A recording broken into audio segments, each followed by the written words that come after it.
So today we have a few people who are going to talk about why they support transit and more particular challenges of having people get out to vote. We're going to start today with one person in particular who has a lot of experience in the last 10 or 15 years regarding transit on both the pro and the con side, as well as the wins and the losses. He's probably the most important person to talk to about advocating for transit. We'll talk to him later on in the show. But before that, he's brought a few guests, and they're going to talk to you about why they support transit and what they're doing out here in Gwinnett today. And we're going to start with Mr. Fred Hicks. Hey King, good afternoon. It's good to be here with you, and for your readers, your listeners, I'm glad that you all are tuning in to listen to this very important issue. That's not really just about Gwinnett, but it is indeed about the entire region: Atlanta, Clayton, DeKalb, as well as future areas that might come in, including Cobb.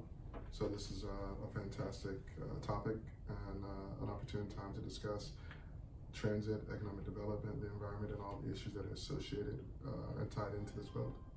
Okay. And who do you have here for me today? So I'm excited to be joined here by Ms. Erin Miller and a few folks from the Coalition for the People's Agenda, and then also Mr. Kripesh Patel, who is one of the canvassers here with the New Georgia Project Action Fund. Okay, and we'll start out with you first. Good morning. I'm Erin Miller. I'm here with the People's Agenda. We're a voter registration and awareness group founded by Dr. Joseph E. Lowry. He was one of the key players in the civil rights movement. And, we come out and we get people just registered to vote, but also we make them aware of their rights.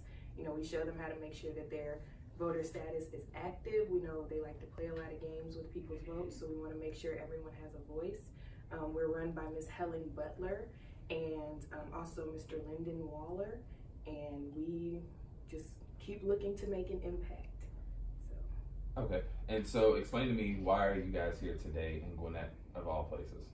Okay, so we really, we support this initiative. We want to make sure that everyone here in Gwinnett has a voice in order to be able to gain more access to transit in this area. We know the Metro Atlanta area is continuously growing, and a lot of times, we're known for our traffic, we're known for, how long it takes to get places, and we want to make sure that we don't ostracize people or make things kind of, harder to get to. A lot of times they try to keep people out of their cities. People say they want to keep out crime, so they don't push certain initiatives in order to allow more access, but a lot of times you're keeping out talent too. So you want to make sure that you can bring in people who can, bring in revenue for these careers in the area. You want to make sure that there's, easy access to anything that you need, because you're really just hurting yourself if you try to ostracize people from your areas. Okay, and so why in you particular did you get involved with this? Well, I care about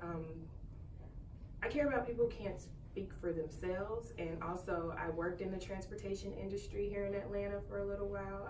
They're working on the Major Mobility Investment Program, which is right now currently the biggest construction project in the country, and they're trying to expand our highways. So 285, you got some down in Savannah, I-16, I-95, and they're just typically widening them. But we know that typically when they bring more lanes, it just brings more traffic, and they keep using that as the solution to the traffic problem here in Atlanta, but it's really just more people come in and fill it up. So we really want to make sure that we're smart and strategic and making sure that the transit situation here in Atlanta is a lot better, because Atlanta is only going to keep growing, and we don't want it to be essentially a cage or a trap. We want people to get access to the opportunities that they come here for and create more with the greater access to certain areas. Okay, and that brings me to another question in particular, which is, it is a relatively muggy and kind of semi-drizzly out on today out here in Gwinnett.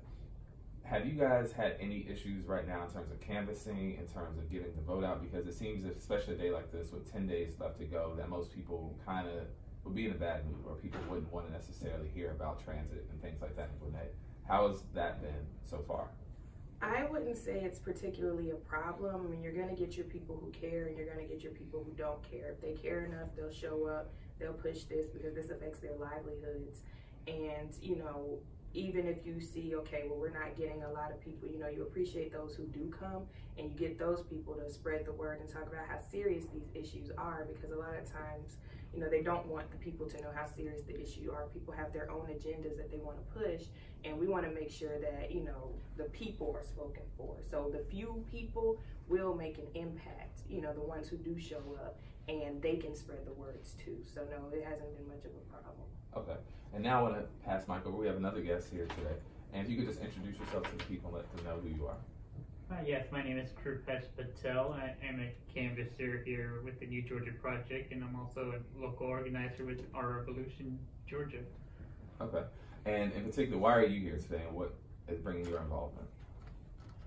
Well, yeah, so, you know, I'm, like I said, a local organizer with Our Revolution